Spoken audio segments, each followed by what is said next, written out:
I don't want to do that. I don't want to do that. I don't want to do that. I don't want to do that. What's up, everybody? We just had teacher appreciation here today, and there's this one teacher, Miss Mary Kay, and she is hot, bro. Oh my god. And she got a little tattoo on her ankle, so she's a bad girl. And I think she's single too, because she was the only teacher that came in without a man or a kid, And she kind of looks like she's my age. But anyway, I've decided that I'm gonna do TNA reviews. I'm gonna make a habit out of it. I know I'm a hypocrite because I said last week that reviews were pointless because everybody watches shows already. But the reason I've decided to do this is because the shows have been given importance in TNA. You had the Knockout show. Um, then we had Hardcore Justice, and then we got a live show next week. So those are a big deal. Know what I'm saying? Thank you, Ashar, for the appreciation day, and thank you everybody else that posted about it. Now I got the card in my hand. The show Kim kicked off Hardcore Justice. Yeah, there's a Hardcore Justice review, but you guys already knew that. Look at the title; it's up there. Yeah, it kicked off with a street fight. Right away, they just started killing each other. Like, by the way, Ashar, if you don't watch TNA, then zip it.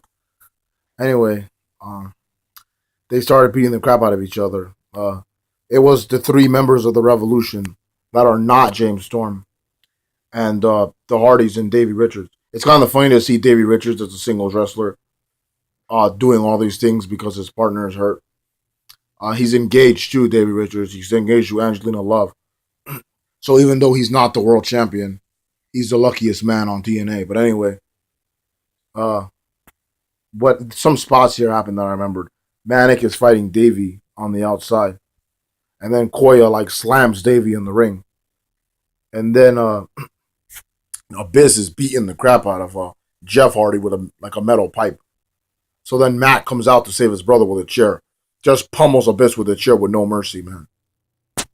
Chairs, garbage cans, you name it, they did it in there, brother.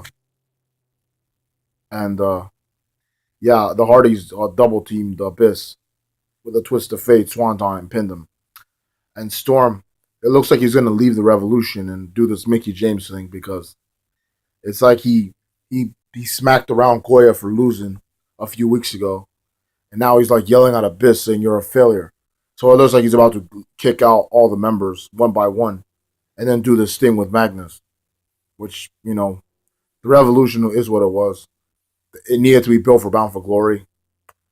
Uh, Bound for Glory ended. They add more members, but I guess it's done now.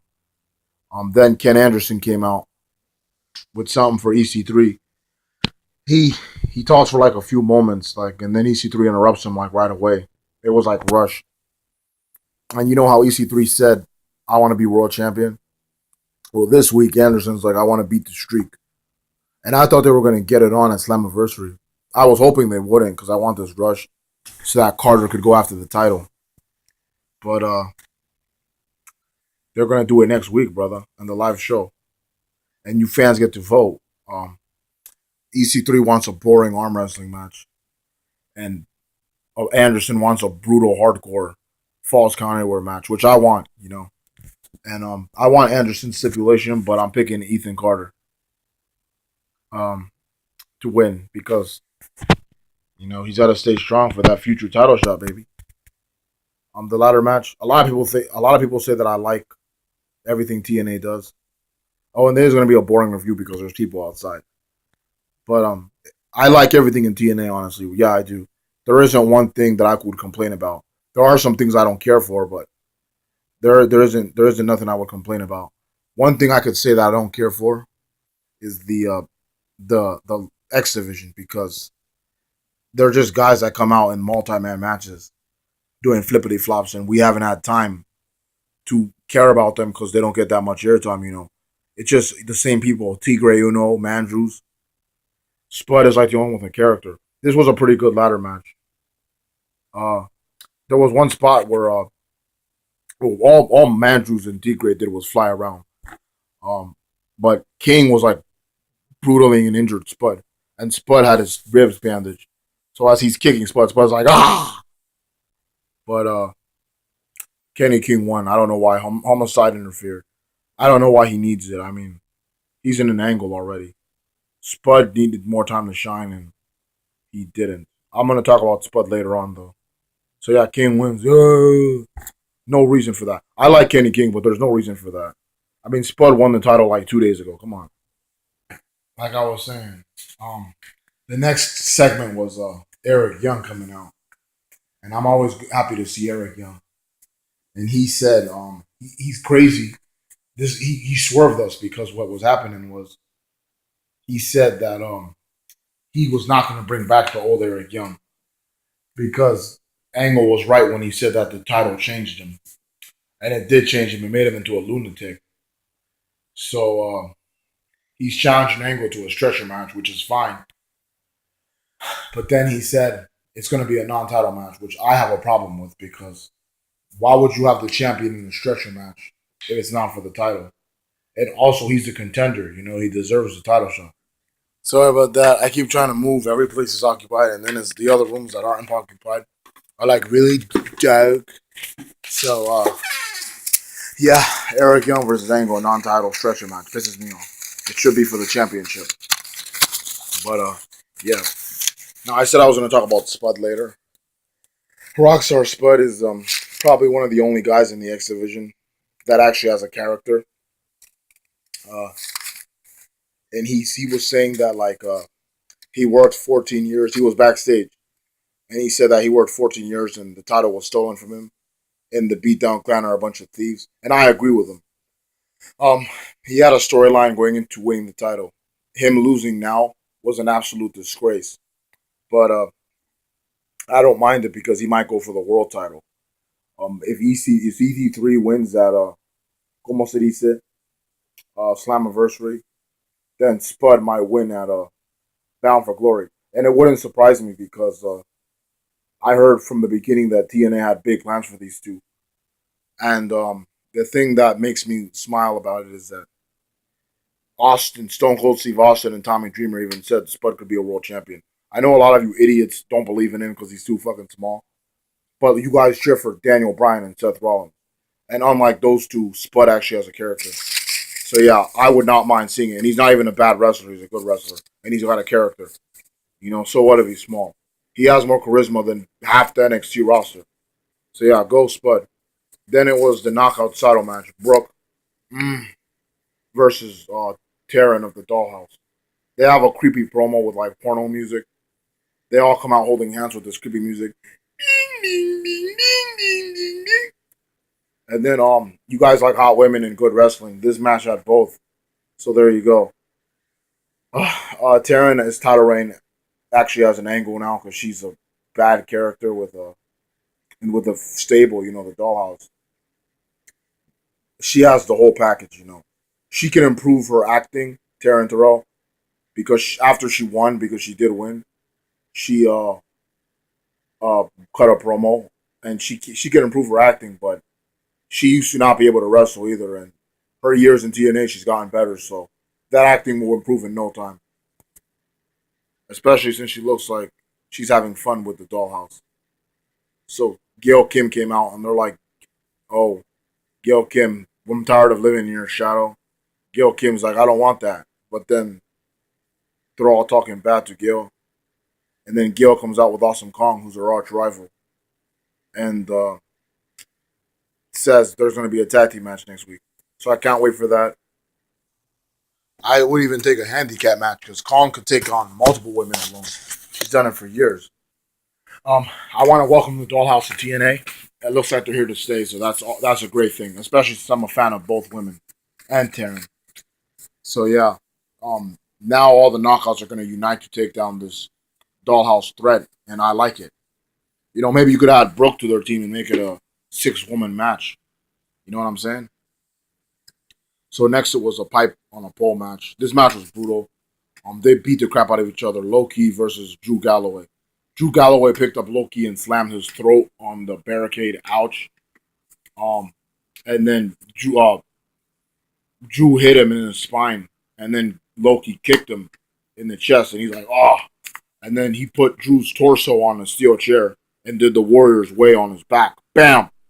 And that would have killed him in real life. Nobody used the pipe because when Loki finally grabbed it, Galloway said, okay, and he DDT'd him. Bam, Future Shock DDT on a chair and destroyed Loki, pinned him. So the pipe on a pole match, pipe was never used. Good match, though. Great match. Magnus had this guy follow Mickey James. And then your beautiful baby that Magnus and Mickey James have. And then they show James Storm shopping, stalking Mickey James and her baby, like acting all friendly and shit. So Magnus calls out James, and James is like, "Oh, I think your wife's keeping secrets from you." And Magnus is like, "You're planning something, man. Cut it out." And James Storm is like, he's like, "Oh, Mickey James is my friend, but she never told you."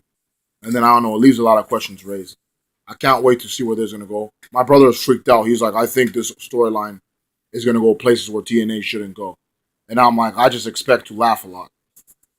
So yeah. And then of course the main event, the stretcher match. Non-title stretcher match.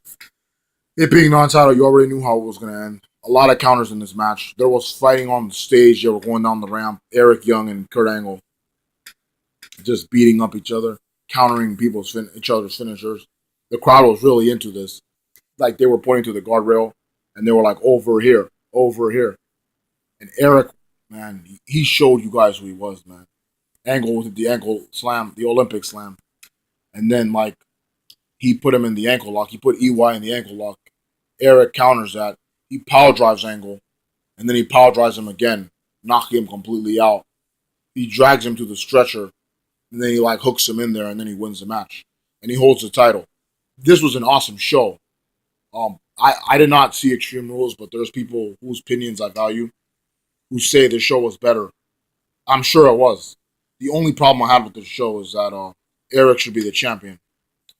And the thing is, they build him the whole night as a number one contender. He's a number one contender, but he's having a main event type match in the main event of a show against the champion.